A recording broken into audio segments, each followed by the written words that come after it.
Hello बच्चों, इस video के अंदर मैं एडवांस से रिलेटेड टिप्स देने का सोच रहा था।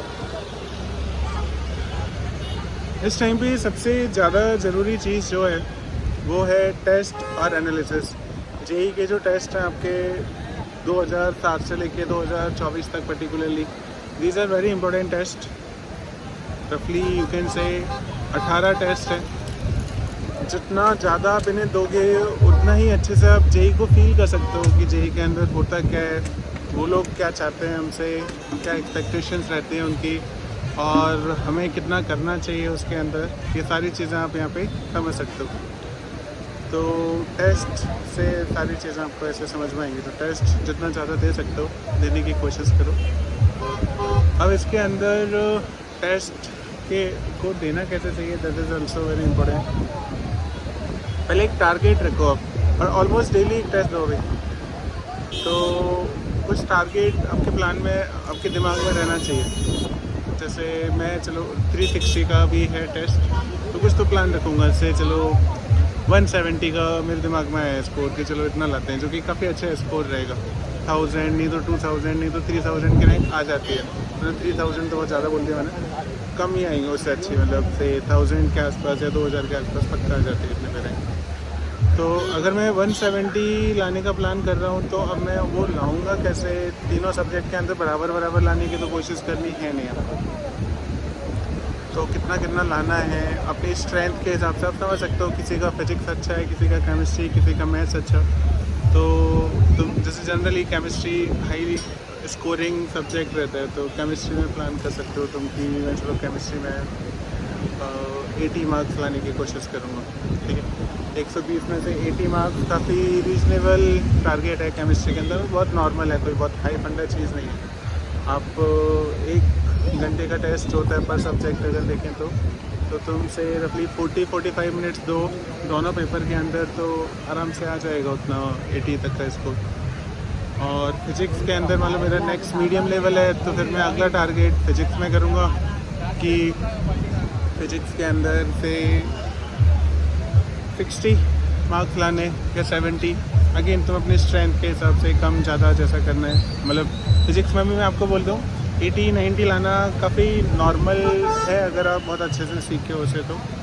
और लास्ट से चलो मैथ्स में स्कोर करना वैसे भी काफ़ी टफ रहता है रिलेटिवली अगर देखें तो मैथ्स में चलो आपका प्लान रहा कि चलो 30 मार्क्स लाने, 40 लाने या 50 जैसा भी रहे, तो ठीक है, कुछ प्लानिंग ऐसे रखो। तो चलो मैं 80 वहाँ रखता केमिस्ट्री में, एक सब्जेक्ट में, दूसरे सब्जेक्ट में चलो 60, और तीसरे सब्जेक्ट में चलो 40, तो 180 तक आ जाता। तो 30 भी रहा तो 170 तक आ जाएगा। ठीक है, तो आप ये प्लानिंग रख सकते हो कि 80, 60 एंड से 30 या 40 तीनों सब्जेक्ट्स के अंदर जो भी तुम्हारा स्ट्रेंथ या वीकनेस रहे उसके हिसाब से आप प्लान कर सकते हो ऐसा। फिर इसमें आप देखो कि कितना स्कोर कर पा रहे हो। आज मान लो मैंने टेस्ट दिया, अब मैंने तो सोचा मैं 180 लेके आऊँगा, पर स्कोर आया मान लो मेरा 80, तो फिर कमी तो है अपने अंदर कुछ ना कुछ, तो वो ठीक करना पड़ेगा अपने को यार। तो आपको अब इसी चीज़ को एनालिसिस बोलते हैं कि हाँ थोड़ा समझो कि क्या कमियाँ रह गई, क्या गलतियाँ हो गई आपसे कि आप 180 नहीं लेके आ पाए, 80 आया। तो आपको कई बातें समझ में आएंगी। ज़्यादातर बच्चों का जो मिस्टेक्स होता है वो मैं आपको बोल रहा हूँ कि कई बच्चे बोलते हैं कि हमने ट्राई तो किया 180 का या 150 का, पर फिर भी 80 आए। तो उसका एक बड़ा रीज़न होता है कि गलतियाँ उन्होंने बहुत ज़्यादा की होती है, बहुत ज़्यादा, मतलब से आधे क्वेश्चन ऑलमोस्ट गलत किए होते हैं। तो फिर तो देखो वहाँ मार्क्स कटेंगे। आपको नेगेटिव मार्किंग ये बात समझ में आनी चाहिए कि अगर 5 नंबर का सवाल है, 4 नंबर का सवाल है, तो वहाँ फिर उतना स्कोर नहीं आता है, -1 आता है ना आपका। एक छोटी सी भी गलती अगर होती है तो चलो +3 -1 है, और आपने वहाँ स्कोर क्वेश्चन गलत कर दिया फॉर वट एवर रीज़न, छोटी सी गलती हो गई आपसे, तो 4 नंबर का लॉस हो गया ना। एफर्ट्स भी लगा रहे हो, टाइम भी दे रहे हो, और -1 आ रहा है। तो वहाँ ये चीज़ समझने की कोशिश करो कि यार एक्यूरेसी बहुत इंपॉर्टेंट है। और मैं एक्यूरेसी में आज के टेस्ट में फेल हुआ, तो कम से कम कल जब टेस्ट दूंगा तो एक्यूरेसी अच्छी करूँगा, मैं इतना ख़राब नहीं करूँगा। तो एक्यूरेसी पे ध्यान देना है आपको एक तो बहुत ज़्यादा। फिर दूसरा क्वेश्चन सिलेक्शन पे भी ध्यान, अच्छा एक्यूरेसी पे ध्यान देने के लिए ना आपको लगे कि यार मुझे यार आज मैंने लिमिट के अंदर ये गड़बड़ की, डेरिवेटिव के अंदर आज मैंने इस बात का ध्यान नहीं रखा कि डिफ्रेंशिएट किसके रेस्पेक्ट में करना था, या चलो एल हॉस्पिटल रूल लगाया तो मैंने 0/0 फॉर्म का ध्यान नहीं रखा। तो ऐसी छोटी छोटी बातें ना ऐसे बाद में सीख लो। आज टेस्ट गलत हुआ तो आज सीख लो, कल के टेस्ट में कर लेना, क्योंकि कल भी सेम सिलेबस ही रहेगा। टेस्ट आप दे रहे हो तो सेम ही सिलेबस रहना है, तो आज नहीं तो कल अच्छा कर दो। अगर कल भी अच्छा हो गया तो बात ख़त्म, अगर नहीं हुआ तो फिर से ध्यान दो यार कि क्या क्या कमियाँ रह गई। तो ऐसे थोड़ा अपनी कमियों को समझ के ठीक करना पड़ेगा आपको एक्चुअली एनालिसिस में, सब्जेक्ट वाइज भी और सब्जेक्ट के अंदर फिर जो डिटेल्स टॉपिक आ रहे हैं टॉपिक वाइज वैसे। और स्कोर तुमने चलो प्लान किया था 180 पर, तुम्हारा स्कोर से 120 से ऊपर नहीं जा रहा तो भी कोई बात नहीं, मैं बता दूं आपको कुछ टाइम की बात छोड़ दो, अदरवाइज़ 120 पे भी 6000-7000 की रैंक आ जाती है, जो कि अच्छी रैंक है। फाइनली आईआईटी आपको मिल जाएगा, टॉप 5 आईआईटीज़ मिल जाएंगे आपको आराम से। तो ऐसे ही बस 2 टेस्ट एनालिसिस करो, अच्छे से प्लानिंग रखो और पढ़ो।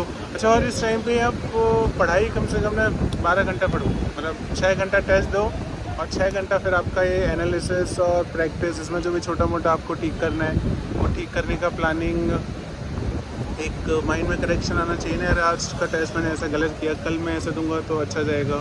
तो अगले दिन की प्लानिंग भी उसी हिसाब से रहनी चाहिए, स्ट्रेटेजी वगैरह। बस ऐसे कोशिश करते जाओ, बस खेलना पूरा इस चीज़ का है। आपको जस्ट बोर्ड लेवल की नॉलेज है ना तो गेम खेल सकते हो अच्छा खासा। खुद पे कॉन्फिडेंस बहुत ज़्यादा रखो। कई बच्चे खुद पे कॉन्फिडेंस नहीं रखते, नेगेटिव चीज़ें बहुत ज़्यादा सोचते रहते हैं कि अब कुछ हो ही नहीं सकता, कर ही नहीं सकते। तो वैसा मत करो, खुद पे फेथ रखो, ट्रस्ट रखो, बाकी भगवान पे छोड़ दो। तुम्हारा काम है, गीता में एक स्टेटमेंट है कि कर्म करो फल की चिंता मत करो। तो कर्म अच्छे से करो इस टाइम पे। अब सबसे इम्पोर्टेंट कर्म यही है आपका, टेस्ट और उसका एनालिसिस। बाकी छोड़ दो भगवान पे, लोड मत लो लाइफ में। हो तो ठीक, नहीं हो तो ठीक है, कोई बात नहीं। ज़िंदगी शायद किसी और रास्ते पे तुम्हें लेके जाना चाह रही है जो शायद तुम्हारे लिए अच्छा रहेगा उस टाइम पे। तो दैट्स इट।